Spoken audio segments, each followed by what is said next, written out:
And now, this boy turns into a fine gentleman with conviction and determination.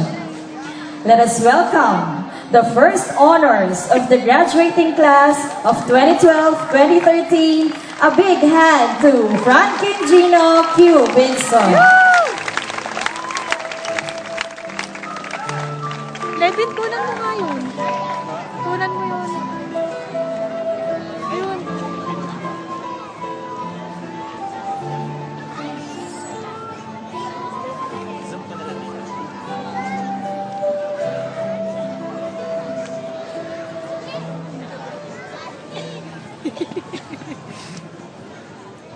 Our school principal, Mrs. Amalia C. Ponce, the teaching and non-teaching personnel that compose the academy, our guest of honor, Engineer Joseph B.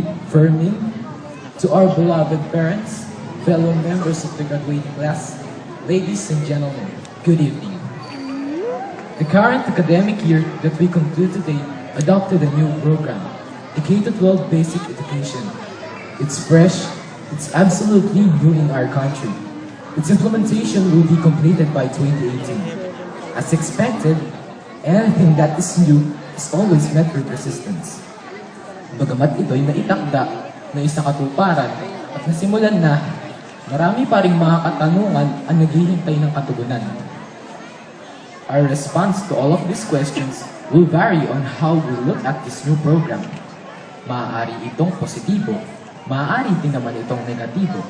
Ang tugon ay nakasalalay sa ating pananaw. Nais ko pong ibahagi sa inyo ang winika ni Pangulong Benigno S. Aquino III. Aniya, naninindigan pa rin po tayo sa ipinangako nating pagbabago sa edukasyon. Ang gawin itong sentral na estratehiya sa pamumuhunan sa pinakamahalaga nating yaman, ang mga mamamayang Pilipino. Sa K-12, tiwala tayong mabibigyang lakas si Juan de la Cruz upang mapaunlad hindi lamang ang kanyang sarili at pamilya, kundi maging ang buong bansa. Sa pagkakataong ito, nais ko pong ilahad sa inyo ang isang maikling kwento tungkol sa tatlong magkakaibigan. Ang pato, ang aso, at ang lawin. Isang araw, sila'y nag-uusap-usap. Napagkasunduan nila na ang bawat isa sa kanila ay mag-aaral ng mga bagay na kailanman ay di pa nila nasusubukan. Ang pato na magaling lumangoy ay nag-aral tumakbo ng matulin. Ngunit gaan naman ang kanyang pagpupunyagi, nananatili siyang mabagal sa pagtakbo at humina ang kakayahang niyang lumangoy. Samantalang ang aso na likas mabilis tumakbo ay nabalian ng paa sa pagpipilit na lumipad.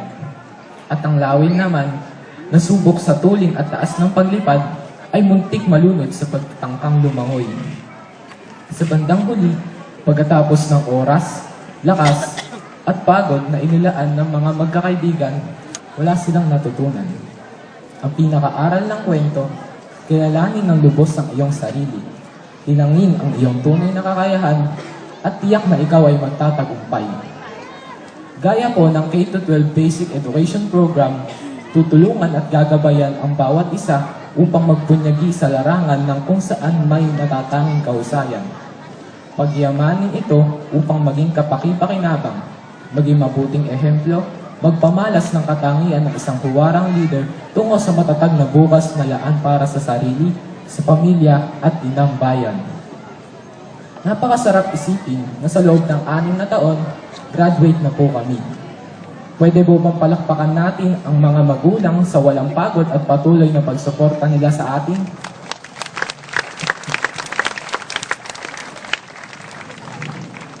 I'm proud to be a Catarrhenian.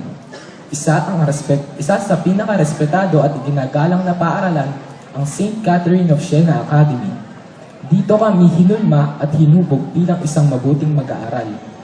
Naalala ko pa, nung bago ako magsimulang mag-aral, isa akong mahiyain, makulit, at sumpungin na bata. Ngunit lahat ng ito ay nagbago simula nang ako'y maging mag-aaral ng SCSA. Nire-represent namin ang school sa mga speech bar competition. Dito, unti-unting lumakas ang aking loob at naging matatag. Ang school din ang nagturo sa akin maging mas malapit sa Panginoon. Kaya ako ngayon ay masayang naglilingkod ng buong puso bilang isang sakristan sa Mabatang sa pamumuno ng aming kura paroko, Father Edgardo Sigua. Sa SCSA, nagsimulang mabuo ang aking mumunting pangarap upang makamit ang aking mga minimithi sa buhay. Today, my dear graduates, would not be the end, but it's only the beginning of a new chapter in our life. Napakabilis ng panahon. Parang kailan lang, nung kami ay mga paslit na umiiyak kapag iniiwan ng aming mga magulang dito sa school.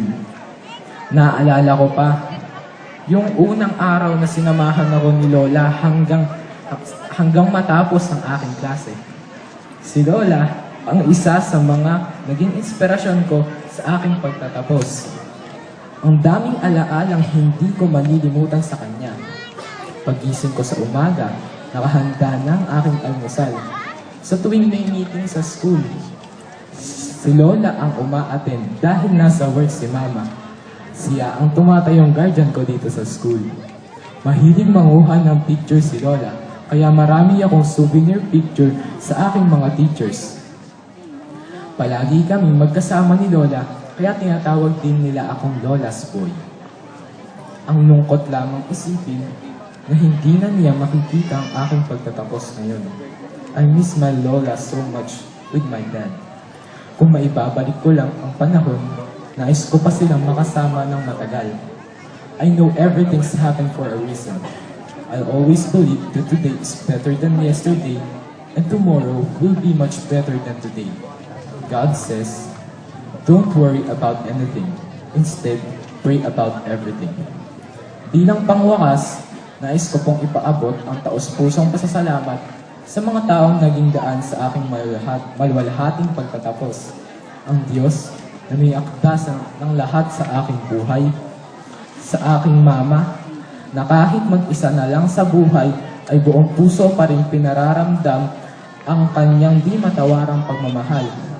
Sa aking pinakamamahal na lola at daddy, na kahit wala na sila sa mundong aking ginagalawan, ay patuloy ko pa rin nararamdaman ang kanilang pagmamahal. Sa aking mga guro, Sir Jomar, Teacher Dory, Teacher Sally, Teacher Blanca, at Teacher Carmen, at ang iba pang aking mga guro na simula pa nung una hanggang ngayon ay ginagabayan nila kami. Salamat din po kina Kuya Rabi, kina Kuya Elmer at Kuya Nato sa walang sawang paglilinis at pagpoprotekta po sa amin. At kina Ate Ani at Ate Dulce na naghahanda po ng mga masusustansyang pagkain para na aming kainin sa araw-araw. Masaya po ako at naging parte kayo ng aking buhay. Saludo po ko ako sa inyong lahat. Maraming salamat.